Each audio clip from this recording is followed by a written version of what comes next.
ನಮಸ್ಕಾರ, ನಾನು ಅಶೋಕ್.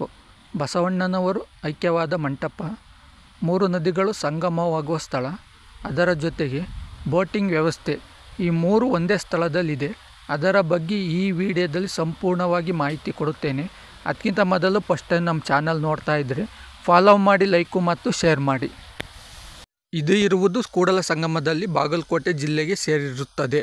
ಬಸವಣ್ಣ ಅಂದರೆ ಯಾರು ಅಂತ ನಿಮಗೆ ಗೊತ್ತಿರಲ್ಲ, ಅದಕ್ಕೆ ಅವರ ಬಗ್ಗೆ ಸ್ವಲ್ಪ ಮಾಹಿತಿ ಕೊಡುತ್ತೇನೆ. ಕಳಬೇಡ, ಕೊಲ್ಲಬೇಡ, ಹುಸಿಯ ನುಡಿಯಲು ಬೇಡ, ಮುನಿಯ ಬೇಡ, ಅನ್ಯರ ನೋಡಿ ಅಸಹ್ಯ ಪಡಬೇಡ, ತನ್ನ ಬಣ್ಣಿಸಬೇಡ, ಇತರರನ್ನು ಅಳಿಯಲು ಬೇಡ. ಇದೇ ಅಂತರಂಗ ಶುದ್ಧಿ, ಇದೇ ಬಹಿರಂಗ ಶುದ್ಧಿ. ಇಂತಹ ಸಾವಿರಾರು ವಚನಗಳ ಸೃಷ್ಟಿಕರ್ತನೇ ನಮ್ಮ ಬಸವಣ್ಣನವರು. ಜೊತೆಗೆ ಜನಮನದಲ್ಲಿ ಅಪೂರ್ವ ಜಾಗೃತಿ ತಂದು, ಯಾರು ಹುಟ್ಟಿನಿಂದಲೇ ಮೇಲಲ್ಲ ಮತ್ತು ಹುಟ್ಟಿನಿಂದಲೇ ಕೀಳಲ್ಲ, ಎಲ್ಲರೂ ಹುಟ್ಟಿನಿಂದ ಸಮಾನರು, ವ್ಯಕ್ತಿತ್ವ ನೀತಿ ಜ್ಯೋತಿಯ ಗಳಿಕೆಯಿಂದ ಶ್ರೇಷ್ಠರು ಎಂಬ ತತ್ವವನ್ನು ಸಾರಿ, ಸಮಸ್ತ ಮಾನವ ಜನಾಂಗಕ್ಕೆ ಧರ್ಮ ಸಂಸ್ಕಾರ ದೊರೆಯಬೇಕೆಂಬುದು ಮಾನವನ ಸ್ವಾತಂತ್ರ್ಯಕ್ಕಾಗಿ ಹೋರಾಡಿ ಮನುಜ ಧರ್ಮ ವಿಶ್ವಧರ್ಮವನ್ನು ಕೊಟ್ಟ ಕ್ರಾಂತಿ ಪುರುಷರು ನಮ್ಮ ಬಸವಣ್ಣನವರು. ಮತ್ತು ಇವರ ಹೋರಾಟ ಮಾನವರ ಸಾಮಾಜಿಕ, ಧಾರ್ಮಿಕ, ಶೈಕ್ಷಣಿಕ ಹಕ್ಕು ಬಾಧ್ಯತೆಗಳಾಗಿಯೇ ಆಯಿತೆಂದರೆ, ಜಾತಿ ಕಾರಣದಿಂದಲೋ, ಅಂತಸ್ತು ಭೇದದಿಂದಲೋ, ವೃತ್ತಿ ಭೇದದಿಂದಲೋ, ಯಾವುದೋ ಕಾರಣದಿಂದಲೂ ಯಾರು ಕೆಲವು ಮೂಲಭೂತ ಹಕ್ಕುಗಳಿಂದ ವಂಚಿತರಾಗಬಾರದು. ಅಂತಹ ಮೂಲಭೂತ ಹಕ್ಕುಗಳಲ್ಲಿ ಧರ್ಮ ಸಂಸ್ಕಾರವೂ ಒಂದು. ಇದು ಎಲ್ಲರಿಗೂ ಕೊಡಲ್ಪಡಬೇಕೆಂಬುದೇ ಅಂತಿಮ ಧ್ಯೇಯ. ಕಲ್ಯಾಣವನ್ನು ಅಂತಿಮ ಧ್ಯೇಯವಾಗಿ ಇಟ್ಟುಕೊಂಡು, ಧರ್ಮವನ್ನು ಸಾಧನವಾಗಿ ಬಳಸಿಕೊಂಡು ಕ್ರಾಂತಿ ಮಾಡ ಹೋರಾಟ ಗುರು ಬಸವಣ್ಣನವರು. ಧರ್ಮದೆಡೆಗೆ ಜನ ಬರದಾಗ ಧರ್ಮವನ್ನು ಜನಮನಕ್ಕೆ ಮುಟ್ಟಿಸುವ ಕಾರ್ಯಕ್ರಮ ಹಾಕಿಕೊಂಡರು. ಮಾತೃಭಾಷೆಯಲ್ಲಿ ಧರ್ಮ ಸಾಹಿತ್ಯ ರಚಿಸಿ, ತಾಯ್ನಾಡಿನಲ್ಲಿ ಜ್ಞಾನಬೋಧನೆ ಮಾಡಿ, ಮಣ್ಣಿನ ಮಾತಿನಲ್ಲಿ ಆತ್ಮಗೀತೆಯನ್ನು ಹಾಡುವ ಸೌಲಭ್ಯ ಜನತೆಗೆ ಕೊಟ್ಟರು. ಮಾತೃಭಾಷೆಯಲ್ಲಿ ಆಧ್ಯಾತ್ಮ ರಸಗಂಗೆ ವಚನ ಸಾಹಿತ್ಯ ವಾಹಿನಿಯಾಗಿ ಬಸವ ಭಗೀರಥನ ಪ್ರಯತ್ನದಿಂದಲೇ ಧಾರಾಕಾರವಾಗಿ ಹರಡಿತು. ಇವರು ಮನುಜ ದೇವನೇ ಆಗಿ, ನೊಂದವರ ನಂದಾದೀಪವಾಗಿ, ಬೆಂದವರ ಭಾಗ್ಯದೇವತೆಯಾಗಿ, ಆತ್ಮವಿಶ್ವಾಸದ ಕಾರಂಜಿಯನ್ನು ಜನಮನದಲ್ಲಿ ಪುಟಿಸತೊಡಗಿದ ಭುವನದ ಭಾಗ್ಯ ಬಸವಣ್ಣನವರು. ಇಂತಹ ಮಹಾವಿಭೂತಿಯೂ ಆಗಿ ಹೋದುದು 12ನೇ ಶತಮಾನದಲ್ಲಿ. ಗೆಳೆಯರೇ, ಇದೇ ಕೂಡಲ ಸಂಗಮ ದೇವಾಲಯ. ಇದರ ಒಳಗೆ ಕೂಡಲ ಸಂಗಮನ ಲಿಂಗವೂ ಸಹ ಇದೆ. ಅದರ ಜೊತೆಗೆ ಇದರ ಮುಂಭಾಗದಲ್ಲಿ ಬಸವಣ್ಣನವರು ನದಿಯ ಒಳಗೆ ಐಕ್ಯವಾದ ಅನುಭವ ಮಂಟಪವೂ ಇದೆ.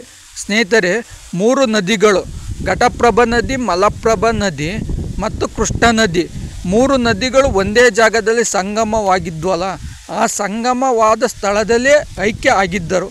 ಅದನ್ನು ನೀರಿನ ಒಳಗಡೆಗೆ ನಿರ್ಮಿಸಿದ್ದರೆ ರೌಂಡಾಕಾರವಾಗಿ ಒಳಗಡೆಗಿದೆ ಸ್ನೇಹಿತರೆ. ಅದನ್ನೂ ಸಹ ನಾನು ನಿಮಗೆ ಒಳಗಡೆ ತೋರಿಸುತ್ತೇನೆ, ಒಳಗಡೆ ಯಾವ ರೀತಿ ಕಟ್ಟಿದ್ದಾರೆ. ನೀರಿನೊಳಗಂದರೆ ಒಂದು ಸ್ವಲ್ಪ ಕ್ಯೂರಿಯಾಸಿಟಿ ಇರುತ್ತೆ ನೋಡಬೇಕು ಅನ್ನೋದು. ಅದು ಹೆಚ್ಚು ಕಮ್ಮಿ ಒಂದು 50 ಅಡಿ ಆಳವಾಗಿದೆ ಸ್ನೇಹಿತರೆ. ನದಿ ಒಳಗೆ ಒಂದು ಕಡೆ ಹತ್ತಂಗೆ ಇಳಿಯಂಗೆ ಮಾಡಿದ್ದಾರೆ. ಇಲ್ಲಿ ಇಳಿಯೋದು ಕೆಳಗಡೆಗೆ ಬಸವಣ್ಣನವರು ಐಕ್ಯವಾದ ಮಂಟಪ ಇದ್ರ ಒಳಗಡೆನೇ ಇರೋದು. ಒಂದು ಕಡೆ ಹತ್ತಂಗೆ ಮಾಡಿದ್ದಾರೆ, ಒಂದು ಕಡೆ ಇಳಿಯಂಗೆ ಮಾಡಿದ್ದಾರೆ. ಒಳಗಡೆಗೆ ತೋರಿಸುತ್ತೇನೆ ಸ್ನೇಹಿತರೆ. ಇದು ಗೋಲಾಕಾರದಲ್ಲಿ ನಿರ್ಮಿಸಲಾಗಿದೆ ಒಳಗಡೆಗೆ. ನೋಡ್ರಿ, ಇದೇ ಬಸವಣ್ಣನವರ ಐಕ್ಯವಾದ ಒಂದು ಪವಿತ್ರ ಸ್ಥಳ. ಇಚ್ಛಾಮರಣಿಗಳಾಗಿದ್ದ ಗುರು ಬಸವಣ್ಣನವರು ಕ್ರಿಸ್ತಶಕ 1196 ಶ್ರಾವಣ ಶುದ್ಧ ಪಂಚಮಿಯಂದು ಕೂಡಲ ಸಂಗಮದ ತಮ್ಮ ಕಲ್ಲಿನ ಗವಿಯಲ್ಲಿ ಕುಂಡಲಿನ ಯೋಗಶಕ್ತಿಯಿಂದ ಕಾಯ ಜೀವನದ ಹೊಲಿಗೆಯನ್ನು ಭಿನ್ನಾಣದಿಂದ ಬಿಚ್ಚಿ ಉರಿಯುಂಡು ಕರ್ಪೂರದಂತೆ ಲಿಂಗದೇವನಲ್ಲಿ ಲೀನವಾದರು. ಈ ಸ್ಥಳಕ್ಕೆ ಹೋದಾಗ ಬಸವಣ್ಣನವರು ಯಾವಾಗ ಹುಟ್ಟಿದ್ದು, ಅವರ ಬಾಲ್ಯ ಶಿಕ್ಷಣ, ಅವರ ಸಾಹಸ, ವಿಚಾರಶೀಲತೆ, ಗೃಹದಿಂದ ನಿರ್ಗಮನ ಎಲ್ಲವನ್ನು ಸಹ ನೀವಿಲ್ಲಿ ಕಾಣಬಹುದು.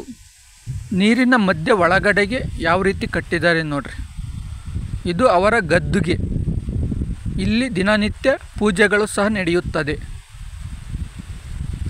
ಇಲ್ಲಿ ಬರೋ ಭಕ್ತಾದಿಗಳಿಗೆ 5 ರೂಪಾಯಿಯನ್ನು ಟಿಕೆಟ್ ತಗೊಂತಾರೆ ಅಷ್ಟೇ ಒಳಗಡೆಗೆ.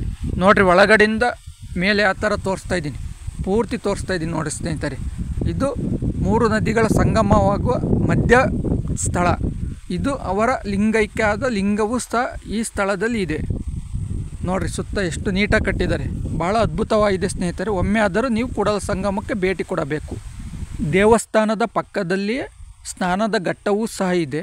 ಜೊತೆಗೆ ಬೋಟಿಂಗ್ ವ್ಯವಸ್ಥೆನೂ ಇದೆ. 50 ರೂಪಾಯಿ ತಗೊಂತಾರೆ. ಅದರ ಬಗ್ಗೆ ಮುಂದೆ ಮಾಹಿತಿ ಕೊಡುತ್ತೇನೆ.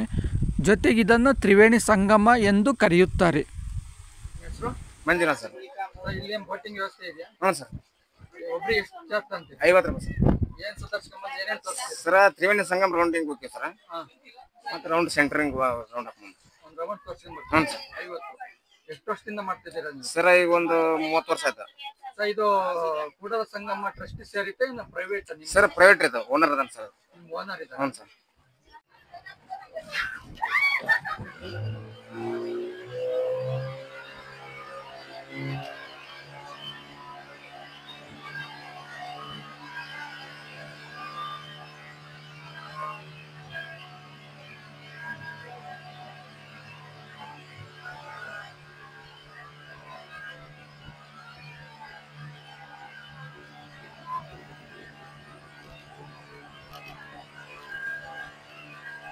ಒಬ್ಬರಿಗೆ 50 ರೂಪಾಯಿ ಟಿಕೆಟ್ ಮಾಡಿದ್ದಾರೆ.